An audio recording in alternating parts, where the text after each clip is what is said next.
आगे बढ़ते कैंसर बहुत तेजी से बढ़ रहा है इस देश में।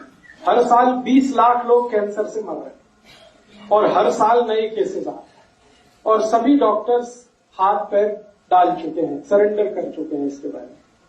मेरी आपको एक छोटी सी विनती है, वो आप हमेशा याद रखिएगा कि कैंसर के पेशेंट को कैंसर से डेथ नहीं होती है, जो ट्रीटमेंट दिया जाता है उससे डेथ होती है। हमेशा याद रखिएगा इसका।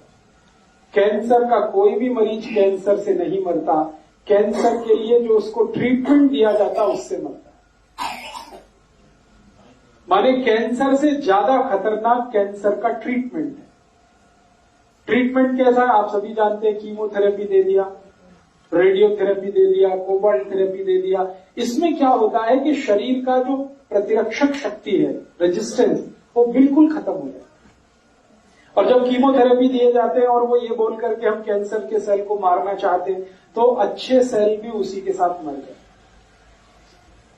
और मेरे पास कोई भी पेशेंट जो आया कीमोथेरेपी लेने के बाद, मैं उसको बचा नहीं पाया, आज तक का रिकॉर्ड है। लेकिन इसी का उल्टा भी रिकॉर्ड है। मेरे पास बिना कीमोथेरेपी लिए हुए कोई भी पेशेंट आया सेकंड और थर्ड स्टेज तक, वो एक भी नहीं मर पाया अभी तक, वो सब जीवे। मतलब क्या है, ट्रीटमेंट लेने के बाद जो खर्चा आपने कर दिया वो तो गया ही, और पेशेंट भी आपके हाथ से गया। डॉक्टर आपको भूल भुलैया में रखता है, अभी 6 महीने ठीक हो जाएगा, 8 महीने ठीक हो जाएगा, लेकिन अंत में वो जाता ही है। कभी भी ऐसा हुआ नहीं है कि कीमोथेरेपी लेके कोई बच पाया। तो आपके घर में, परिवार में किसी को कैंसर हो जाए तो ज्यादा खर्चा मत करिए, मेरी हाथ जोड़कर विनती है। क्योंकि जो खर्चा आप करेंगे उससे मरीज का तो भला नहीं होगा, उसको इतना कष्ट होता है कि आप कल्पना नहीं कर सकते। उसको जो इंजेक्शंस दिए जाते हैं, उसको जो टैबलेट्स खिलाई जाती हैं, उसको जो कीमोथेरेपी दी जाती है, सारे बाल उड़ जाते हैं, भौं के बाल उड़ जाते हैं, चेहरा इतना डरावना लगता है कि पहचान में नहीं आता ये अपना ही आदमी है। इतना कष्ट क्यों दे रहे हैं उसको? सिर्फ इसलिए कि आपको एक अहंकार है कि मेरे पास बहुत पैसा है, मैं ट्रीटमेंट करा के ही मानूंगा। होता ही नहीं है। और आप अपने आस पड़ोस की बातें ज्यादा मत सुनिए, क्योंकि आजकल हमारे रिलेटिव्स बहुत इमोशनली एक्सप्लॉइट करते हैं। घर में किसी को गंभीर बीमारी हो गई तो जो रिश्तेदार हैं वो पहले आके कहेंगे, अरे ऑल इंडिया नहीं ले जा रहे हो, पीजीआई नहीं ले जा रहे हो, वो वहां नहीं ले जा रहे हो, बंबई टाटा इंस्टीट्यूट में, आपको मैं नहीं ले जा रहा हूं मेरे घर में, अरे तुम बड़े कंजूस आदमी हो, बाप के लिए इतना भी नहीं कर सकते, मां के लिए इतना। ये बहुत खतरनाक लोग। हो सकता है कई बार वो इनोसेंटली कहते हो, उनका इंटेंशन खराब नहीं होता हो, लेकिन उनको नॉलेज कुछ भी नहीं है। बिना नॉलेज के वो सजेशन पे सजेशन देते जाते हैं। और कई बार मैंने देखा अच्छा खासा पढ़ा लिखा आदमी भी फंसता है उसी में, पेशेंट को भी गंवाता, पैसा भी जाता। कैंसर के लिए क्या करेंगे? हमारे घर में एक बहुत अच्छी दवा है जो दुनिया के सब डॉक्टरों ने मान लिया, पहले तो मानते भी नहीं थे। एक ही दुनिया में दवा है, अकेली दवा है, एंटी कैंसरस, उसका नाम है हल्दी। हल्दी अकेली दवा है पूरी दुनिया में जो कैंसर ठीक करने की ताकत रखती है। हल्दी में एक केमिकल है, थोड़ा पानी चाहिए। हल्दी में एक केमिकल है, उसका नाम है करक्यूमिन। ये करक्यूमिन केमिकल है जो कैंसर सेल्स को मार सकता, बाकी कोई केमिकल आज तक बना नहीं दुनिया। और ये केमिकल भी आदमी ने नहीं बनाया, भगवान का बनाया। हल्दी को कैंसर पेशेंट के लिए इस्तेमाल किया जाता है। अब कैसे इस्तेमाल किया जाता है वो सुन लीजिए। ये करक्यूमिन, एक तो हल्दी में, माफ करिए मैं और एक जानकारी देना चाहता हूं, एक तो हल्दी में, दूसरी और एक चीज में है। हल्दी जैसा ही करक्यूमिन और एक चीज में है, वो गाय के मूत्र में। गाय मतलब देशी गाय। तो देशी गाय का मूत्र अगर मिल जाए और हल्दी आपके पास हो तो आप उसका इलाज आसानी से कर पाएंगे कैंसर पेशेंट। अब इसमें करना क्या है, देशी गाय का मूत्र आधा कप और आधा चम्मच हल्दी दोनों मिला के गर्म करना।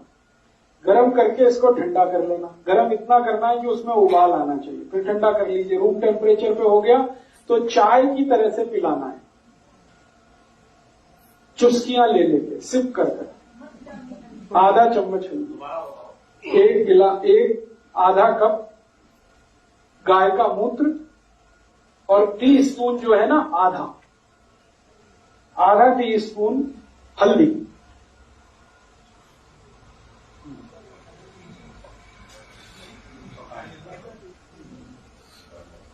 आधा चम्मच, आधा टीस्पून हल्दी और एक आधा कप आपके पास गाय का मूत्र, इसको मिलाना है, बॉईल करना, बॉईल करके। इसी तरह से एक और आयुर्वेदिक दवा है जो इसमें डालेंगे तो उसके रिजल्ट और भी अच्छे आते हैं। पुनर्नवा उसका नाम है, पुनर्नवा। हाँ, वो भी मिला, पुनर्नवा, वो कॉम्प्लीमेंट्री है। पुनर्नवा बाजार में मिलती है आयुर्वेद की दुकान पे। पुनर्नवा का पाउडर ले लो, नहीं तो पुनर्नवा छोटे छोटे पीसेस में मिलती है। पुनर्नवा थोड़ा इसमें डालना, कितना डालना, वही आधा चम्मच, टीस्पून है जी। जो है ना, हाँ हाँ, ओ अच्छा, ठीक है। अगर आप उसको, ये पंजाबी में बोलते हैं, पंजाबी में इट्स सेट, पुनर्नवा। कोई भी दुकान वाला समझता है, कोई भी दुकान वाला आयुर्वेद वाला समझता है, सस्ती है, कोई महंगी नहीं। इसको भी आप डाल उसी में, मूत्र में उबाल लो। और आप अगर एक साथ ज्यादा मूत्र ला सकते हैं तो उबाल के रख भी सकते हैं। इस मूत्र को कांच की बोतल में, ये खराब नहीं होता। कांच की बोतल में एक बार उबाल के आधा लीटर या 1 लीटर मूत्र है तो उसी मात्रा के हिसाब से आप हल्दी की मात्रा बढ़ाना, पुनर्नवा की मात्रा बढ़ाना। जो पैक में आता है गोमूत्र आयुर्वेदिक नहीं, वो पैक में आता है, वो गोमूत्र अर्क है, गोमूत्र नहीं। गाय के शरीर से निकला हुआ सीधा सीधा मूत्र। वो कितना लेना चाहिए? नहीं, वो तो काम नहीं आता इसमें। आता तो मैं खुद बताता। गाय का मूत्र जो सीधे उसके शरीर से आता वो। अब इसमें और एक चीज है जो मैंने एक्सपीरियंस किया है कि गाय हमारे भारत में जो देशी है उसी का मूत्र काम आता है, जर्सी का बिल्कुल काम नहीं आता इसमें। और देशी गाय में भी जो गाय काले रंग की हो उसका मूत्र सबसे अच्छा परिणाम देता है कैंसर में। काली गाय